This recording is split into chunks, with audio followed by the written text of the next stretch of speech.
You're watching the Oklahoma City Thunder Squad Show. I'm Tyler Jones, and coming up on today's program, I'm going to tell you why the best basketball is still ahead for the Oklahoma City Thunder. I'm Rylan Stiles. I'm going to talk about Jay Will's role for the rest of this season. I'm Derek Parker, and we're going to touch on some NBA draft targets for the Thunder. This is Locked On's Thunder Squad Show, the twice-a-week show where Thunder talk gets real. No filters, no fluff, just raw takes, sharp opinions, and straight-up passion for the game, the way only Locked On Podcast Network knows how. Let's drop some dimes and squad up. The Thunder Squad Show starts now.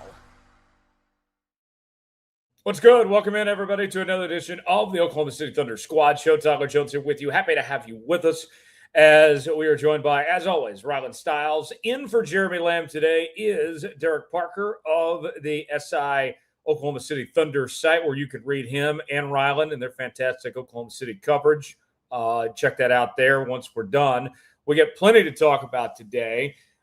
Are the Oklahoma City Thunder, or rather I should say, is their best basketball still ahead of them? We'll discuss that in our first segment. We'll go over some injury updates in the second segment. We'll also talk about Jay Will and his potential critical role for Oklahoma City in the second half of the season. And then we're going to talk some NBA draft, as that has been talked about a lot. The draft still exists for now anyway, and there are plenty of draft targets for the Oklahoma City Thunder. We'll dissect those as well coming up in our final segment of today's show. First off, Derek, thanks for joining us and filling in for Jeremy, man. Glad to have you along for the ride today, man. Of course, guys. Happy to chop it up. I'm not going to bring the pure bucket getting that Jeremy did, but I can hit the airwaves. Hey, whatever it takes. We're glad to have you along here, man. The Oklahoma City Thunder, they are wrapping up the All-Star break. They'll be back in action tomorrow night as they begin the home stretch. The run to the playoffs is officially on. And for this Oklahoma City Thunder team, the situation that they find themselves in, still atop the Western Conference, but the schedule is about to get a whole lot tougher, as they have the toughest schedule remaining of any team in the NBA. They're quite a bit banged up when it comes to the injury front. More on that coming up later. But from what I've seen, guys, from the Oklahoma City Thunder, they've done all this season with being as banged up as they've been. And for me, I think that if this team can find a way to get healthy and get these guys just getting minutes together and contributing on the floor at the same time, I still believe their best basketball is still ahead of them. And to add to that, too, this team got better at the trade deadline just a couple weeks ago, bringing in Jared McCain. We've seen a small sample size of McCain, but we haven't seen him with the full group, the full arsenal of sorts with him there. So I'm very optimistic that we're going to see this team kick it up a notch in the home stretch as we get ready for this playoff run here in the coming weeks ahead. Rylan, what say you? What do you think about the state of the Oklahoma City Thunder as they are coming off the All-Star break here? Yeah, I think that they have to have their best basketball ahead of them because they have to just get healthier than they've been in this recent stretch. And I think even that 24-1 start, which was incredible basketball, but there was a softer schedule at play and you still weren't whole as a team. And so you were able to take advantage of those circumstances and have an impressive stretch. But moving forward, you mentioned Jared McCain. He's been a great addition to this team already. And Mark's talked about, today at practice, the approach to Jared McCain of taking a more longer-term view of wanting to ensure that they give him time to be able to learn the playbook, learn his role in this system, and hopefully catch fire, of course, as you do that. And I think that you look at it, his impact's been made without sharing the floor with SGA, with AJ Mitchell, and his pairing with Isaiah Joe. Those two together have been exceptional, and neither one of them have played alongside of J-Dub in those lineups, or Shai or AJ. So with this team, so long as they get healthy, they're going to play their best basketball. They're going to go to a level that they haven't been this year, even when they were 24-1. So certainly, if you're projecting health, they're going to have their best basketball ahead. Well, Derek, one point that I would make as well on all this, as far as their best basketball still being ahead here coming up, is that you look at this team of the way that they've played. This has been, even with all the turmoil, the injuries, they've still played some really good basketball, but they haven't played to their ceiling yet. And I would say that, going forward, when you think about, okay, let's get these guys back, let's, get them acclimated, give them time. And this could all time out actually pretty good for Oklahoma City to get these guys back, get the chemistry, make sure they're on the same page, and then boom, the postseason is here. As brutal as we've seen these injuries become, the ramp-up period might actually time up pretty good here. Yeah, I think obviously you'd rather have had all of these guys healthy all season. But in this modern NBA, that's just not how it's going to work. You can't really point to a contender right now that hasn't dealt with at least some form of injuries throughout the entire season. And I agree. I think this home stretch is kind of the rubber hit the road point where you do need to get all these guys back and you need to start getting them acclimated to playing with each other. The good news on that front, and you touched on it, is the chemistry. These guys have, that chemistry of playing together. This isn't like when Chet Holmgren has went through a few injuries and there wasn't chemistry with Ihart yet, or when he had the first injury of his career and they had to fold him in completely. This is a team that has played together for the most part. Of course, you fold in Jared McCain and maybe this version of Isaiah Joe, and there's a few wrinkles that you need to work through in this end of season. Other than that, you simply need them to get healthy to put out the best product, and I think that's ultimately what will happen in the coming months. Rylan, the national media has been quick to write off this Oklahoma City Thunder team and tried to push them to the curb. And I think a lot of it has to do with their board with the Oklahoma City Thunder, that they're ready to anoint somebody else. But for the doubters and the naysayers that are out there that want to dismiss this Oklahoma City team, I feel like they're not reading into the situation, that they're not. And I think almost it's kind of by choice. They're choosing to ignore what Oklahoma City's gone through of these circumstances that they've dealt with here. Like that, the national media, the people that doubt in this team are willingly trying to ignore that, hey, they've had these issues for a reason. It's not that, the games they've lost have been just because they haven't played well or the team's not as good as what they were last year. That no, there's things that they've, in the process, they've been trying to overcome here. Yeah, the context of it is lost, and one of the worst things that happened to OKC, oddly enough, was starting 24-1 to where it became this big story that they could chase 70-plus wins, and even though everyone locally tried to temper those expectations, once that toothpaste out of the tube, there's no putting it back in, and so now, whenever that's out of play, it looks like they've stumbled, they've fallen, they failed, etc. But that was never their end goal, that was never their kind of priority, and then on top of that, they've gotten hurt. It's like that context gets lost too. But even for as many different messy stretches as you can point to, the Spurs domination in the regular season series, you can point to those weeks at Christmas where they not play well. You can even point to this recent stretch. The Thunder do lap the field in the NBA when it comes to net rating, which is a huge indicator for who the best team in the league is. I mean, it's not even close between them and the rest of the field. They still have the best defense in the NBA and a top 5 offense. So they're top 5 in offense, defense, and the best net rating, even with the tones of which people use to describe them. And this is a team that it will really come down to the most boring analysis that there is, because it comes down to this for every team. But if they're going to be healthy in April, and if they're going to be healthy in May and June, they're going to win the championship. If they're not healthy, then they're not going to be able to win it. And we just don't know the answer to that, of if they can get healthy and then stay healthy, which has been another problem for Oklahoma City. So the injuries are the only thing, the only indication that you can point to say this team isn't the favorite or isn't going to repeat. Outside of the injuries, even with the injuries baked in, they've still had every positive indicator you can have. They've won 40 games before 20 losses. They've got the best net rating. They've got the best defensive rating. They've got a top 5 offense. Everything is still in line. They've got the best player in the world, or second best player in the world, however you want to phrase it, with SGA and Jokic. They've got the MVP. Like, everything is still there for this championship makeup team. It just comes down to if they're going to be healthy or not. Derek, let me ask you, when you look at this Oklahoma City Thunder team, besides the injuries, just some specifics. What would you like to see this team improve or potentially work on? Or what are some of the things that kind of catch your attention? Yeah, I think consistency across the board is an easy one to point to. The three-point shooting. I think the defense, even this season, while it still looks league best, has been a little more up and down than the last couple of years. And then obviously the half court creation, which I think can be addressed with a few things. Obviously getting iHeart back is a big one. Jared McCain could be really big for this specifically, but the half court creation when Shai is not cooking, when he's not on the floor, has been a little up and down.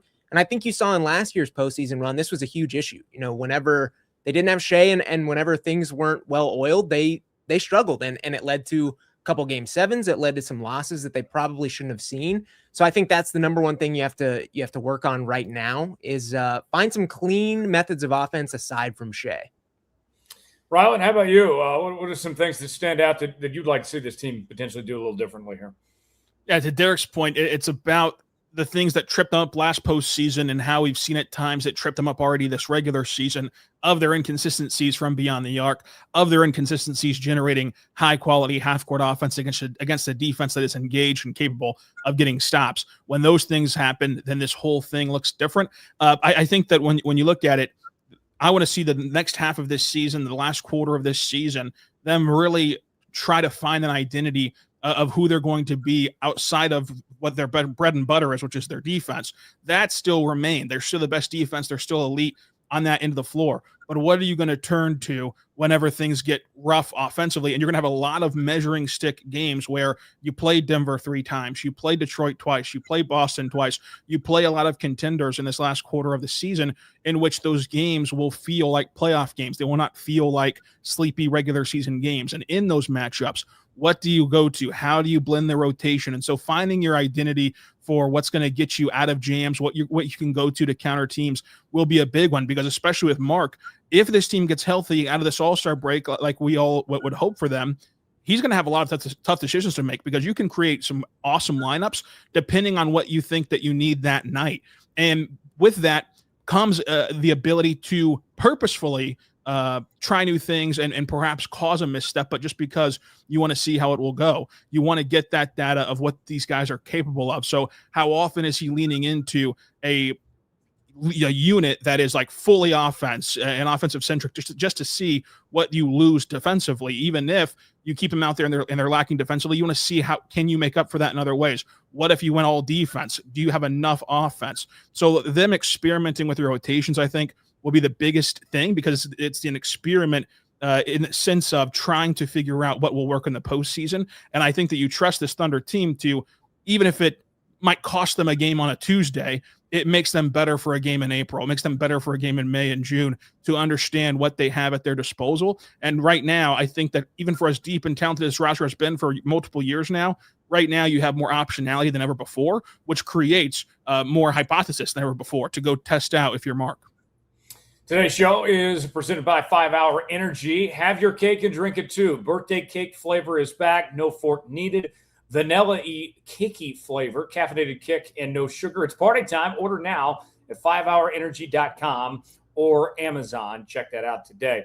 Derek, when we get closer to the postseason and the rotation gets shortened up, when we talk about them going to 7 and 8 guys, assuming in a perfect world everybody's healthy, in your opinion, what does the ideal rotation look like, you think, for OKC? Yeah, I mean, there's a lot of optionality here. It's the Thunder, like I say. I think there's just a ton of combinations that you can roll out, and I don't necessarily see Oklahoma City shying away from that. Like, they're a team that prides itself on having all these different options to throw at other teams, and while that is going to shorten a little bit into the postseason, and they're really going to try to hammer down what are the most effective lineups, I think that could still include a lot of different players. And I think it's going to come down to who has the hot hand. If it's Isaiah Joe on a Tuesday night in the first round against whoever, then it's going to be him. But if Jared McCain proves in limited minutes that he can handle the ball and that he's hitting threes, then I think it could be him on any given night. So I think you're going to have ultimately your core of proven impactors in the starting 5, the Alex Carusos, guys like this. And I think they're going to lean pretty heavily on this other cast of characters in who has it going, who matches up based on what team they're playing, and so on and so forth. Rylan, what about you? I'm very curious, like Jared McCain in particular, they traded for him for a reason. I would think that he's a part of their outlook, that they see a future in him playing a big part of this when we get down the stretch here.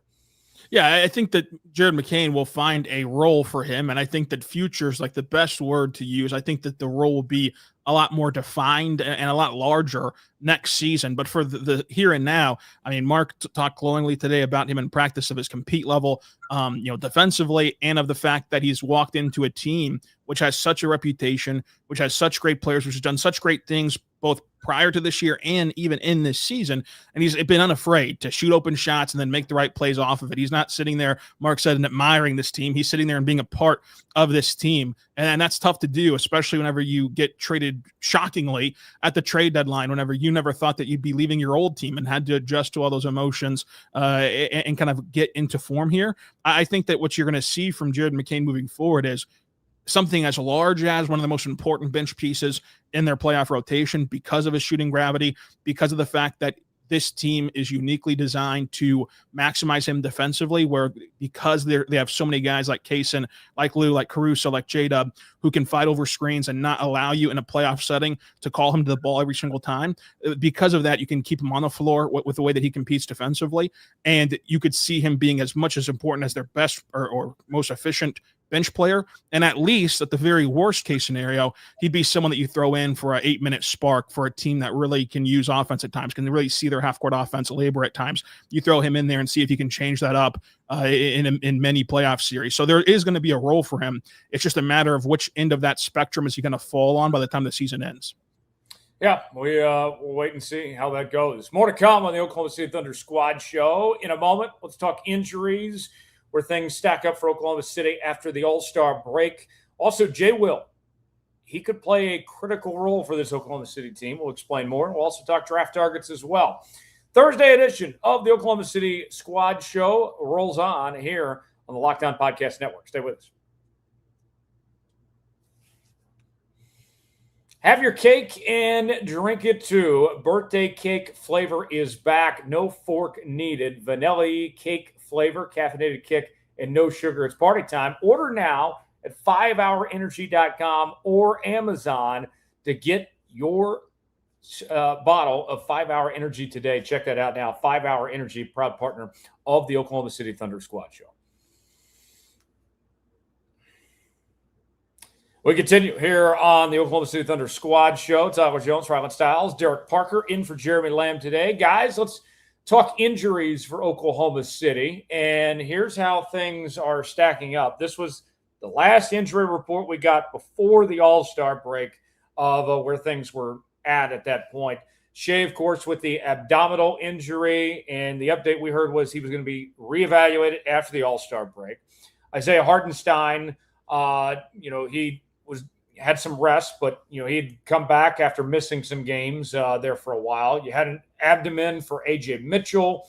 Jaylin Williams had the strained right hamstring, and then Brendan Carlson was dealing with lower back spasms. So that's where things stood going into the break. But Derek, I'll start with you in this one here. The big key, I think, for Oklahoma City, we're on pins and needles, kind of waiting to see what the latest is when it comes to Shai and Jaylin Williams specifically. Yeah, I mean, those guys are obviously kind of the cogs that make the rest of this machine go. I think that just because they say reevaluation after the All-Star break doesn't necessarily mean that these guys are going to be back game one post All-Star break, but that's obviously the wishes of this team. They're going to be at their best with these guys on the floor. I think there is some hope that J-Dub's hamstring is maybe not as not as big as the first one was. And then with Shai, the abdominal strain, you never know with this stuff. You never want to push strains too much, but hopefully it doesn't keep him out too much. So I'm sure there's hope that they'll get back. I think that at least in the next few weeks, we'll see both of these guys. But again, the status for the upcoming game versus the Nets is the big question. Yeah. Rylan, I feel like when we find out that status, we're going to have an idea of where things are at going forward. We'll have a better feel towards things with who's available tomorrow night, considering that these guys haven't played in a week or so. Yeah, I mean, you look at it, and the injury report will come out around 5 o'clock today Central Time, and we'll at least know who will play Friday. And then tomorrow before the game, you'll have a better grasp of what Mark says about how long some guys will be out if there's some guys on the injury report for tomorrow's contest. I think that the biggest thing is, to Derek's point, the reevaluation does not mean a return. But with that being said, hopefully these guys can return. I would hope that, Shai at least could be back. He'd at that point had missed 8 games. If he does not play tomorrow, he'll have missed 9 games. And you want to keep him eligible for the MVP award because it's his to lose right now. But again, you do not want to mess with anything like these 2 strains, abdominal and hamstring. These are 2 strains that can really linger and can really wait around. There is some optimism, at least just from a non-doctor and myself and Derek, that, at least on J-Dub's injury in Phoenix, he was able to walk away and he was able to walk to the locker room immediately and walk down the court immediately. Whereas in the hamstring injury in Miami, you just had to sit on the court for a long time. He had to sit on the court for a whole possession, a whole timeout, and then get his way to the locker room. And just by the simple fact of him moving and leaving the game, it does feel better. Perhaps that means nothing, but perhaps it means something. And that's kind of where we're left at right now. Mark was asked about these guys at practice. He did not want to give an update and told us to check the injury report, which does not come out for another few hours. So we're all left lurking in the dark for right now, but we'll see what this looks like for OKC. Yeah, we'll wait and see how this ultimately turns out as far as that goes. Derek, talking about Jaylin Williams here for a moment. When he first came back from injury, it was a little slow for him, right? He didn't look quite like his normal self, and the Thunder had played so hot that while he was out that he was trying to find his spots, not trying to take away from the good thing they had going. And then this go-around, when we saw him come back from injury, the explosiveness was back. He looked like his old self with the version that we saw last year. To me, I feel like, very optimistic. I don't know if J-Dub's back tomorrow or when that day comes, but the fact that we saw a different version last time when he came back compared to the first time, to me, I feel like is a good sign for his play that he should be able to catch up to speed just fine. Yeah, and are we talking J-Dub? Oh, J-Dub, yes. J-Dub? Okay. Yeah, totally agree. When he came back from the injury, the explosion was there. I think it was quite easily one of his better games of the season. The wrist stuff he's talked about is a pain management at this point. I think that's just going to be what it is. I think the shot, he can certainly get to a workable point. And the good news is that he can work on the shot now, aside from the hamstring stuff. So I think that will just kind of come back with time. And I think we saw that. In terms of explosion, though, fully looked himself. He was creating. He was moving around on defense much better, just doing all of the things that you expect the Thunder's second or at worst third best player to do. Really, really looked good. Looked like he would be the co-star to his teammates. So yeah, hoping he can figure out the hamstring stuff, because when he's on the court, he's among the more exciting players to watch, certainly. Folks, I want to make sure that you are a part of the Everydayer Club. Get the Locked On Thunder podcast ad-free with the Everydayer Club, plus the members-only Discord access where you can interact with Rylan and talk all things Oklahoma City Thunder. Join it over at lockedonthunder.supercast.com. That's lockedonthunder.supercast.com. And check that out today. The link is in the comments and description of today's video. Rylan, the All-Star break, I think for Oklahoma City could not have come at a better time for them to have that week off, to get that rest, to get this team healthy. The All-Star break, obviously it would have been cool to see SGA out there and, seeing AJ Mitchell in the Rising Stars game. No one's denying that. But for this team who's got bigger goals and bigger aspirations, that week off could pay dividends for this team down the road. Yeah, the week off is great for every person involved in the NBA, even adjacently, but especially for a team dealing with the injuries that OKC's dealing with, that Denver's dealing with, like these teams who have been banged up. They really welcome the All-Star break, especially these teams who have not had a ton of momentum entering the break, whereas a team perhaps like Derek's Charlotte Hornets, who were surging before the deadline, perhaps they wanted to just keep playing because they were feeling it and they're in a rhythm. But for OKC, this is a great reset, and Mark talked about that today of how great he thought that the team felt, and he thought the team felt re-energized. He thought the team had a great enthusiasm to be back, and so that little break could spell something big for them starting tomorrow, and of course throughout this next quarter of the season, which is going to be the toughest stretch that any NBA team deals with the next quarter of the season. Yeah, no doubt, no doubt about it. Let's talk AJ Mitchell for a moment. He was out a little bit prior to the All-Star break with that abdomen injury, and Derek, his role, the way that he's played to start the season, I mean, he's turned into a crucial piece for this team. They're going to be very dependent on him, need him down the stretch here. Yeah, his rise, and maybe I shouldn't say rise because it's been more like an explosion, has been pretty unbelievable for this Thunder team. I talked earlier, and Rylan talked earlier about the creation issues, the three-point shooting, the defense waxing and waning a little bit. AJ Mitchell solves effectively all of those as a guard that can play on the ball. He's explosive with the ball in his hand. He's one of the few players on this team that can create off the dribble, and that's showcased by his 14 points per game, good for the fourth most on the Thunder. He can also shoot the three ball. He's been a little up and down, but again, when the rubber meets the road, he's a guy that can hit open threes. He's got a clean, crisp, compact shot, especially when guys like Shai and J-Dub are creating space for him. And then defensively, he's a guy that's really held his own and fits into this team scheme so much from an effort standpoint, a competitive standpoint. So AJ Mitchell, I think you could argue he's been one of the most important Thunder players this season. I mean, they haven't lost too many games when he actually takes the floor and plays to his full ability. He's going to be a huge piece moving forward for this team, and they're really hoping he can get healthy sooner than later because he's just absolutely massive to moving the scoreboard in the right direction.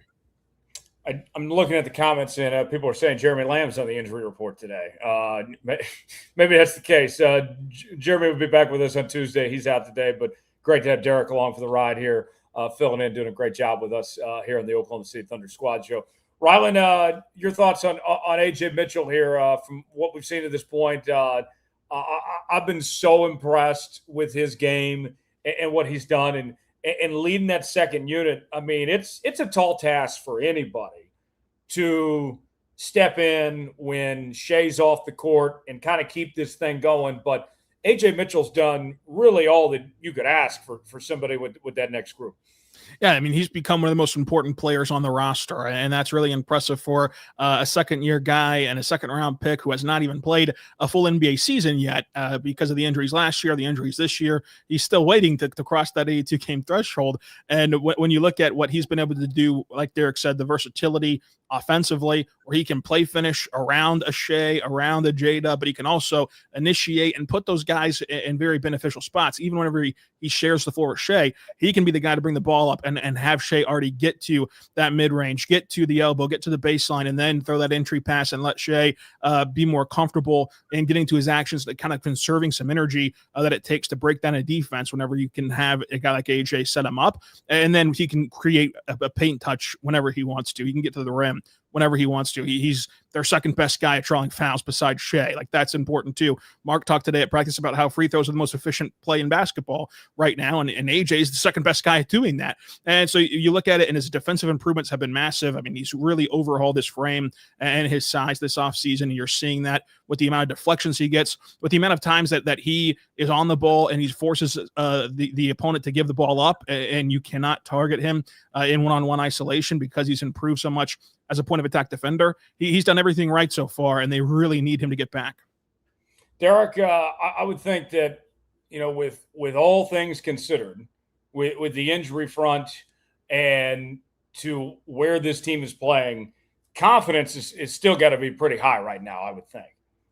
Yeah, you'd think so. I mean, even with all the things we've touched on, the fact that, the three-point shooting's been up and down, and the half-court creation aside from Shai hasn't been great, and the Spurs losses and all these things, you still have one of the best records in the entire NBA. I think on paper, you still have the most talented team in the NBA. You have a head coach who's proven that he can make adjustments in the postseason, that he's simply one of the better coaches in the NBA. All you have to do is get healthy. And when that happens, I think all of these things kind of fall into place. And I think that does lead to confidence. And even aside from the fact that you should have confidence in this team or as a player on this team, this is already just a confident team in general. Like, guys like Shai just exude that. Guys like Jaylin Williams, J-Dub just exude that. And that flows through the entire roster. So I wouldn't imagine they're too down in the dumps right now about standing at, 42-14, number one in the West, with the only thing standing in their way really being injuries. Yeah, that's it at this point. Everything else is kosher, it seems, at this point in time. it sounds simple, but the number one thing I think right now that could beat the Oklahoma City Thunder is themselves. Them getting in their own way, but things seem to be pretty good as they head towards the final stretch. More to come as we're halfway home here on the Oklahoma City Thunder Squad Show on this Thursday. Let's talk Jay Will, his critical role for the Oklahoma City Thunder. What does that look like? How important is he for this team right now? Also, the NBA draft is around the corner, and there are a lot of names to watch. Oklahoma City keeping tabs on that Clippers pick of where that potentially turns out, and Utah not helping Oklahoma City these days when it comes to their protected pick. What does that mean for the Oklahoma City's draft status? We'll talk about all that as we roll along here on this Thursday edition of the Oklahoma City Thunder Squad Show. Stay with us.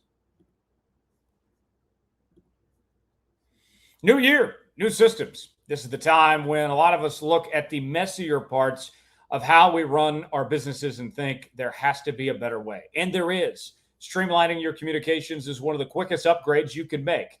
That's why today's episode is brought to you by Quo, spelled Quo, the smarter way to run your business communications. Because when your team is reachable, organized, and communicating in one place, you're not just working cleaner, you're creating more opportunities to connect with customers. I love how Quo makes everything easier. Your whole team can call and text from one shared business number so nothing gets missed. Everyone sees the full conversation thread, which makes replies faster and more personal. It works right from your phone or computer, and you can even make your existing number the one you go with. It's no surprise Quo is the number one rated business phone system on G2, trusted by more than 90,000 businesses from solo operators to growing teams. Make this the time of year where no opportunity, no customer slips away. Try Quo for free, plus get 20% off your first 6 months when you go to quo.com/LockedOnNBA. That's QUO.com/LockedOnNBA. Quo, no missed calls, no missed customers.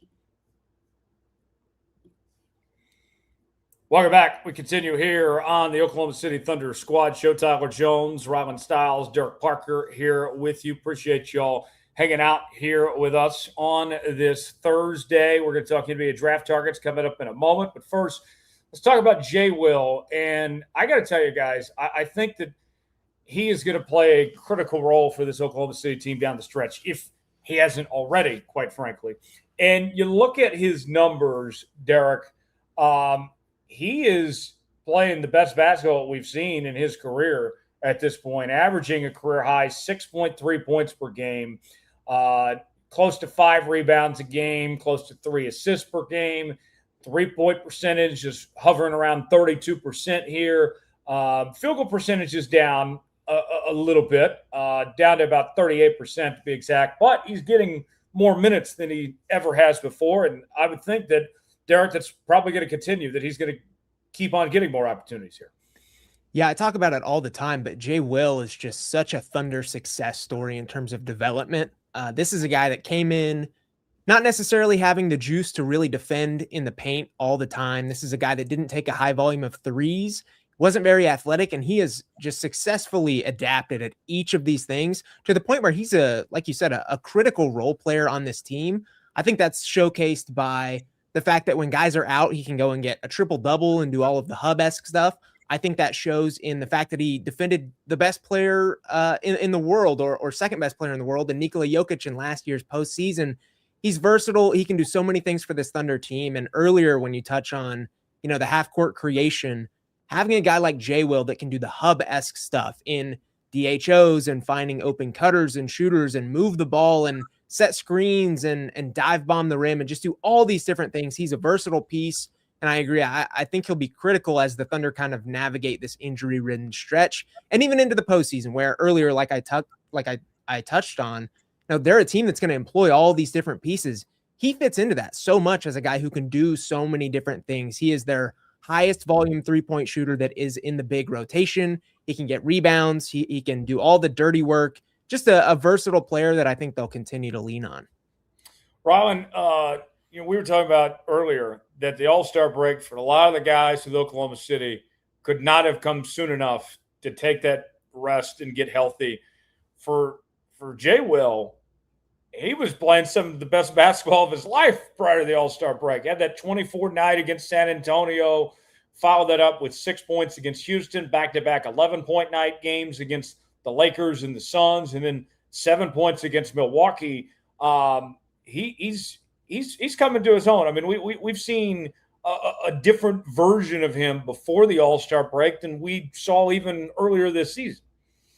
I think that when you look at it, he's playing great comparatively to where he was defensively is the biggest thing. Obviously, he could stand to get better offensively. He's played a lot better on that end of the floor because the three-point shot has fallen in the past, like 40% last year, 40% in his rookie season. And in those seasons, like offensively, that three-point shot opens up so much for him as a playmaker, as a high post hub. But a couple areas where he is playing better than ever before is one, defensively, where he is protecting the rim better than he has in his career right now at the cup. I mean, he's only letting up 45% of layup attempts at the rim, which is in the 80th percentile, which is a guy that gets a lot for his defense, but that's really good stuff for Jay Will. And then in the pick and roll, he's been a lot better. This is someone that used to really struggle and used to be a primarily drop big man that could not wall up at the rim and used to be a ground bound rebounder because a defender because he could really only take charges. You're seeing a career high in blocks so far this year, but most importantly, a career high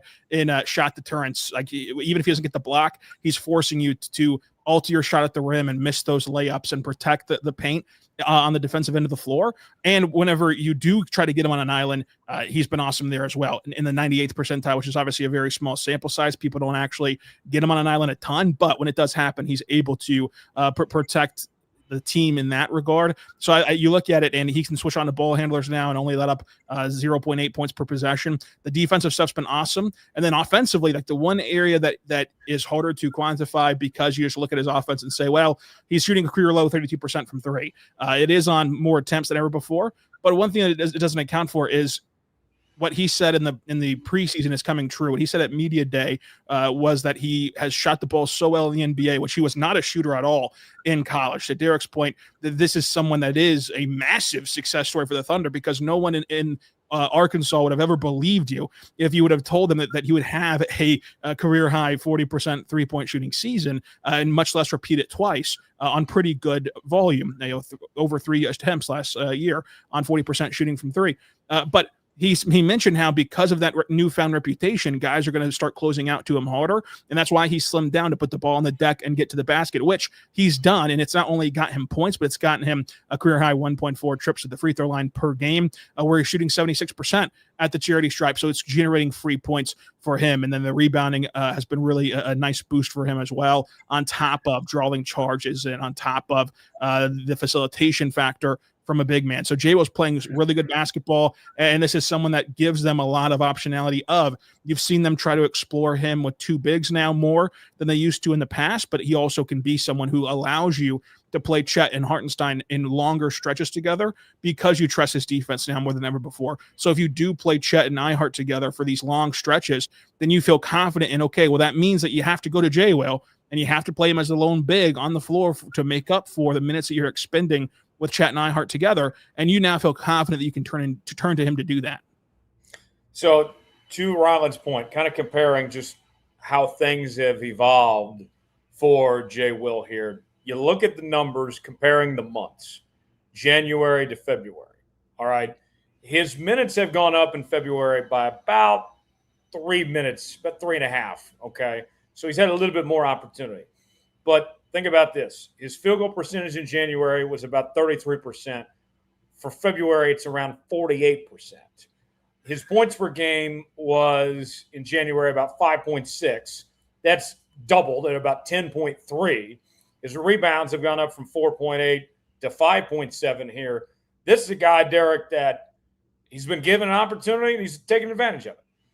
Yeah, again, I touched on it earlier. This is a guy that when he plays, 30 plus minutes, there's a pretty good chance he's going to be on triple double watch. It's happened a few times. So I think that does speak to just his work within this Thunder system. He's a system player, but he's one that understands it to an elite level. And playing alongside guys like Aaron Wiggins, Isaiah Joe, and some of these other guys that are getting, the minutes boost that you're talking about because of these injuries has been massive for him. So like you said, he's taken advantage of it. Is this something that's going to continue into the postseason? Probably not. Is this something that he can use to continue to build confidence towards and continue to maybe add to his game for the long term? I think so.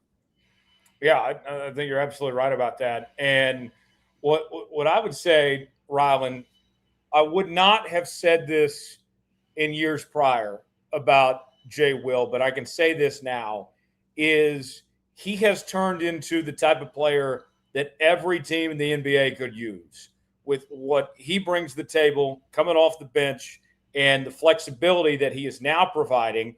And as you talked about, with how much he's improved defensively, that's somebody that other teams are looking at like, man, we wish we had that. I mean, that's a true difference maker. Yeah, and especially in his designed role. So when this team is healthy and they have Chet Neihart, he's their third string center, and he's the very best third string center in the entire NBA. And every team in the NBA could be wanting to upgrade that spot with Jay Will. And I think that if he does build on this February stretch, which I know that it sounds like, well, they've had the All-Star break, so it's probably a small sample size. Well, the numbers that you're comparing here are January and February. In the month of January total, he played nine games. In the month of February, he's already at 7. So it's not that small of a sample size when you compare those two together. And if you look at the rest of his season, he's played 6 games in October, 5 games in December, 9 games in January, 7 games in February. The only outlier there, of course, is November, where he played 14. But in these 7 games, he's been electrifying. And if this is going to be part of his story that he can build on, then you can see him be a legitimate backup center, like a legitimate number 2 center in the NBA, which just continues to show his progression, because whenever he was thrusted into that backup role, whenever Chet returned and they went to the playoffs and played Dallas, there was a lot of knocks on him at that time, but he's a completely different player than he was during that 24 run. Derek, if something were to happen, because we've seen pretty much every injury you could think of this year at this point, if they have to turn to Jay Will in a big-time game come playoff time and all this, I feel like Mark probably has a whole lot more confidence in, hey, if there's 1 or 2 games that I need Jay Will because Chet or Ihart or somebody's out, that you can get through this, that you can survive, that he can come up, which is maybe not something we would have said a year or 2 ago. That trust level, I think, is there more than it's ever been. That's kind of the beauty of Mark Daigneault's Thunder system. This is a guy that, much to the dismay of fans at times, has rolled out, 11, 12 guys. And then in moments like you're describing, it really helps because Jay Will has, postseason experience from last year. He's proven to be able to make an impact even across, smaller amounts of minutes. He has played major time throughout the regular season and played in a different configuration of guys and lineups all the time. He's made strides across his game, from the beginning of his career, even within the context of this year. Tyler, you've talked about it. He is growing across this season. That's the beauty of the system, is that when you do need to call his name in the postseason, if somebody does leave, even for just a few plays, you can call on Jay Will to come in and make an impact. And I think that's really what this is designed to do. That's what the Thunder are designed to do as a whole. They're designed to have this kind of complex unit that they can throw all these different looks at and bring all these guys in that have different strengths and different levels of confidence. So yeah, I fully think that they could lean on him come postseason time. I'm excited to see what he does. Continues to grow. I think it's one of the best stories we've seen on this Thunder team. There's plenty of good stories. Believe me, these guys, these two are writing about him all the time. And he's one of the best stories I think that we've seen in recent memory as far as that goes. More to come on the Oklahoma City Thunder Squad Show. We'll talk draft targets, as this should be a very intriguing draft for Oklahoma City, who could potentially be on their way to OKC, to the 405. We'll discuss that and where the draft position ultimately looks like for Oklahoma City. All that and more as we continue. Final segment next. Workplace chaos, deadlines stacking up, inbox overflowing, and the one position you have to fill still sitting open. When the pressure's on, you need the right hire. This is a job for Sponsored Jobs. Indeed Sponsored Jobs helps you reach the people who actually fit what you're looking for: skills, experience, location. So you're not just hoping the right candidate stumbles across your post. And here's a stat that says it all. In the minute I've been talking to you, companies like yours made 27 hires on Indeed, according to Indeed data worldwide. So if you're hiring, spend less time searching and more time interviewing candidates who check all your boxes with Indeed-sponsored jobs. Spend less time searching and more time actually interviewing candidates who check all your boxes. Less stress, less time, more results. When you need the right person to cut through the chaos, this is a job for Indeed-sponsored jobs. And listeners of this show will get a $75 sponsored job credit to help get your job the premium status it deserves at Indeed.com/podcast. Just go to Indeed.com/podcast right now and support our show by saying you heard about Indeed on this podcast. Indeed.com/podcast. Terms and conditions apply. Need to hire. This is a job for Indeed-sponsored jobs. Welcome back here on the Oklahoma City Thunder Squad Show. Tyler Jones, Derek Parker, Rylan Stiles back here with you now. The NBA draft, it's going to be here before we know it, folks. And if you didn't watch much of All-Star Weekend or you had a basketball itch, you probably spent some time watching some college basketball over the last couple of days. Derek last night got a front row seat to see Darren Peterson in action for 18 minutes anyway. But nonetheless, he looked good in the time that he was on the floor. An excellent draft class is ahead. Oklahoma City is going to have multiple picks. Derek, let's start with you on this one here. With Oklahoma City's position, first off, they're still kind of playing the waiting game with how the rest of the season goes and the lottery and all that to even know exactly what their draft position even looks like at this point. And then of course, like the draft prospects, at least this is a good class to choose from. It's a good year to have multiple picks like Oklahoma City has. Yeah, just in terms of the depth of the class, I think it's the best, certainly the best I've ever scouted myself. I think people that have done this for a long time are also saying that. I sat in on Bill Self's presser last night. He said this is far and away the best Big 12 freshman class he's ever seen. And that includes guys like Darren Peterson. That includes guys like A.J. DeBonsa, Kingston Flemings, the Arizona duo, all of these guys. It makes up the best class we've ever seen. So again, great year to have multiple picks. They've traded them, but they've still got two pretty good ones. And then in terms of where they're actually going to pick, it seems like things are stabilizing. Obviously, with the Mavs jumping up last year, the odds can be a little crazy. I would say things are starting to stabilize just a little bit, though, in terms of the Clippers kind of floating around the range we thought they would be in prior to the season. They're 13th right now. I think anywhere from 11 to 14 is probably a good outcome for Oklahoma City, barring an odds jump. And then Philadelphia has been pretty steady this season. I think Rylan and I both projected that they would be anywhere in the 15 to 20 range. They're right at 18 right now, so pretty locked in there. Rylan, with Oklahoma City's potential picks, who stands out to you? Who's on your radar of who'd be good fits for Sam Presti and Mark Dagnall here? Yeah, you're looking at it, and I think that this draft class is so talented that it doesn't feel like there's a ton of reaches. So it feels like anyone can be drafted at any time outside of the top 3, 4, and 5. I think that the top 3 is clearly designated of like DP, Boozer, AJ.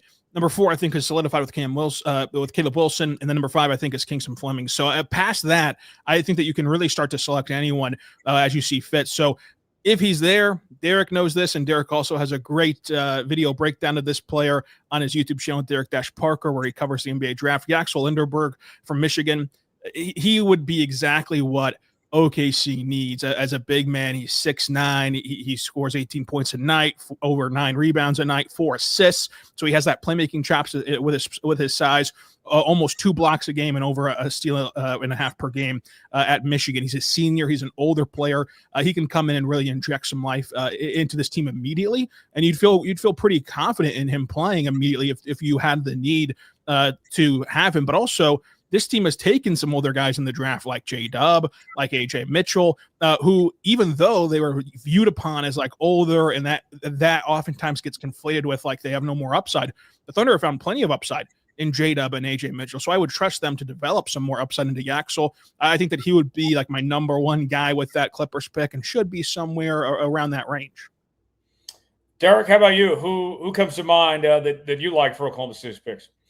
Yeah, I feel like there's essentially two schools of thought regarding that Clippers pick. I think given the depth of the draft, you can either say, hey, we want to backfill this position with a veteran player that we know is experienced, such as Yaxel Lindeborg, that can come in and immediately be a rotational player. I think the other school of thought is, hey, this is the deepest draft class we've seen in some time.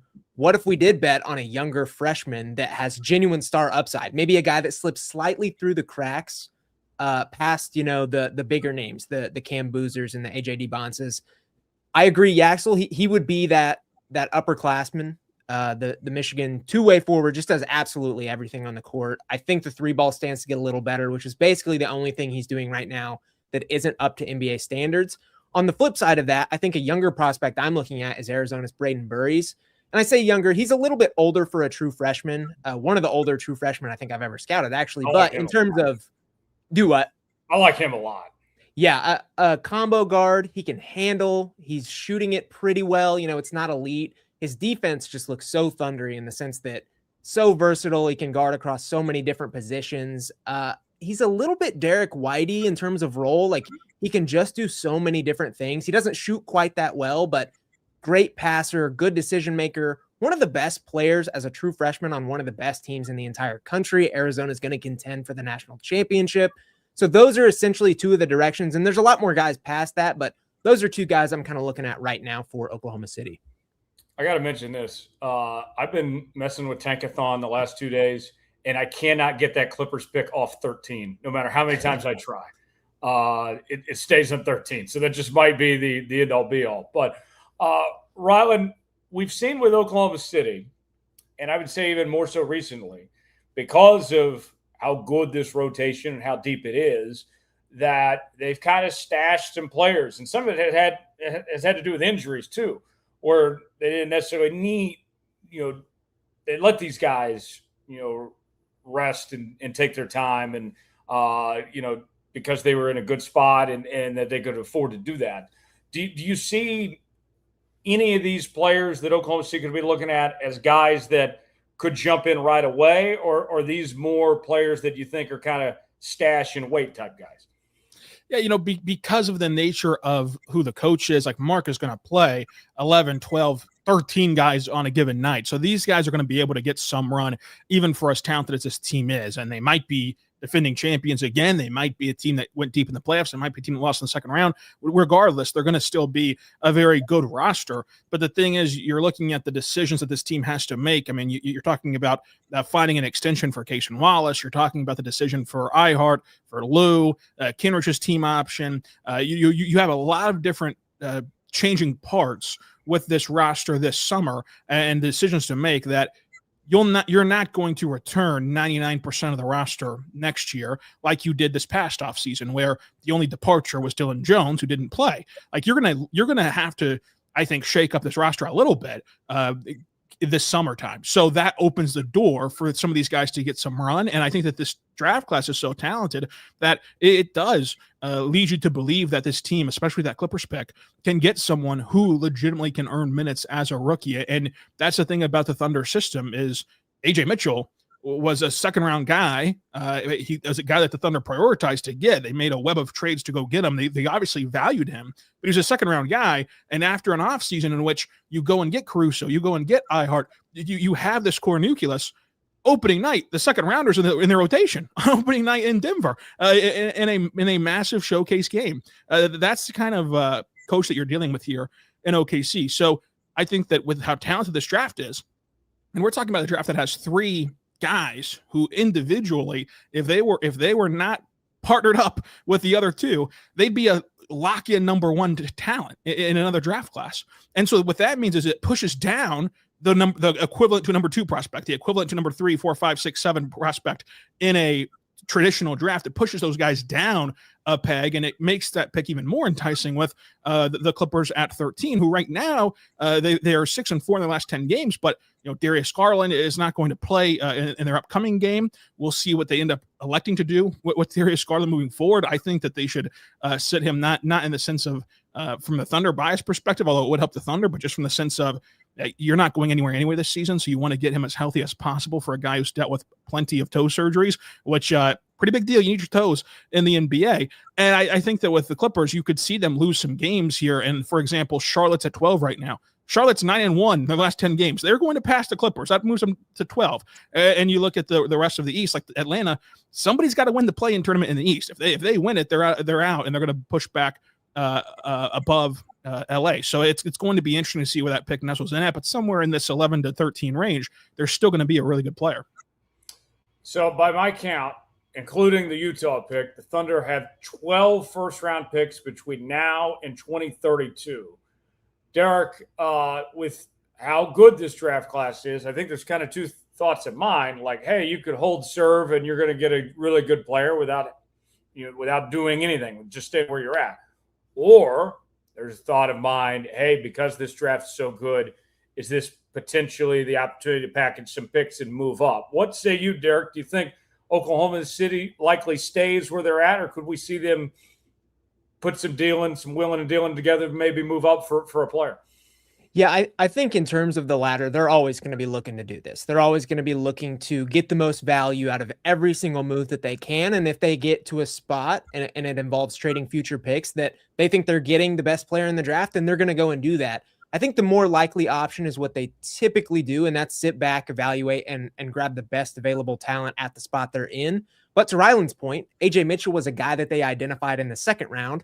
They said, hey, we're going to go draft him. It doesn't necessarily matter what it takes. And they went and pulled off, like he said, a web of trades to go get him. So I think they continually do their due diligence. They are one of the best drafting teams in the league, not just in terms of leaving with some of the best talent, but in terms of the intel that they receive. They went out and got Jaylin Williams when Jaylin Williams was a guy who a lot of different teams wanted, and they had to trade up to get him. And they went out and got AJ Mitchell and all these different guys. So I think if you're a Thunder fan and you're sitting there saying, are they going to trade up? Are they going to stand pat? Are they going to trade out? I would sit back and relax, because Sam Presti and this organization have been pretty stellar in this regard historically. Thanks for tuning in to the Locked On Thunder podcast. Make sure to subscribe and follow the Locked On podcast so you can get all the latest episodes. If you never miss an episode, the Everydayer Club is built for you. Get the Locked On Thunder podcast ad-free, plus members-only Discord access and more. You have to do, folks, is head to lockedonthunder.supercast.com to join the club. For those of you on video, we send you the first ever 24/7 national NBA YouTube channel. On audio, make sure to make your second listen NBA Game Night on Locked On NBA. Rylan, a couple more thoughts before we wrap up here. Who are maybe some under-the-radar guys potentially? The Thunder have multiple picks here. Who do you see as potentially maybe them looking at later on in this draft? I think that there's a lot of depth in this year's draft class, and especially with the Thunder having a second-round pick, and how valuable that it is to get a guy on a second-round deal who you can put on a two-way contract, especially in a summer that you're going to see a lot of perhaps changes and a lot of different ways of like how can they create these roster spots. Having a draft pick on a two-way deal lets you delay those decisions until at least the trade deadline, which is why over 50% of two-way deals don't get converted till after the trade deadline. And a guy like Zuby Ejiofor would be a great pick out of St. John's. This is another senior, but he would fit the Thunder mold, I think, with the way that he plays defense, and he plays bigger than he is at 6'9". He can be that small ball center that they like. He's a really effective passer, and he's a really good scorer and play finisher. And you put him next to these ball handlers, these scoring guards that they have, and you'd get yourself a really good player, I think. Yeah. How about you, Derek? Yeah, I would have Zuby Ejiofor there as well. Rylan knows one of my favorite guys in this class, Joshua Jefferson out of Iowa State. 6'8" forward, plays a little bit more like a wing. He can face up a lot, but one of the more premier passers for a guy his size that I've ever seen. I mean, you never want to make like a Draymond comparison, but this guy can do absolutely everything with the ball in his hands at 6'8". He's got the hub stuff. He can get and go in transition. He can rebound. He can defend across several different positions. he just feels tailor-made for a system like the Thunder. And to me, he's a guy that, even though he's a little bit older, he's a senior with Iowa, he's a guy that's going to rise up boards as the draft nears. And I think with the Thunder sitting right there at 18, I think it makes a lot of sense to potentially go grab a guy like that right there. Derek, we appreciate you filling in for Jeremy Lamb today. Before we get out of here, plug away where people can find you, man. Yeah, Derek-Parker on YouTube. I've got a lot of scouting reports up on these exact names that we're talking about. I've got Josh Jefferson, Yaxel Lindeborg, Zuby Ejiofor, all kinds of guys. So go check that out. Rylan, the Thunder are back in action tomorrow, and the coverage ramps up right here on the Lockdown Thunder podcast. Yeah, so you're going to get tomorrow morning another dose of DP talking draft for the morning show, and then also going to, of course, recap that Nets game on Friday night, and then that big Cavs game on Sunday, and away we go with the last quarter of the season and whatever the playoffs may hold. Great stuff.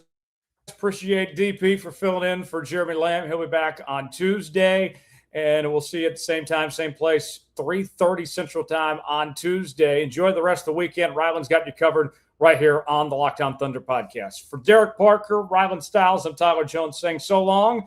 Have a great weekend, everybody.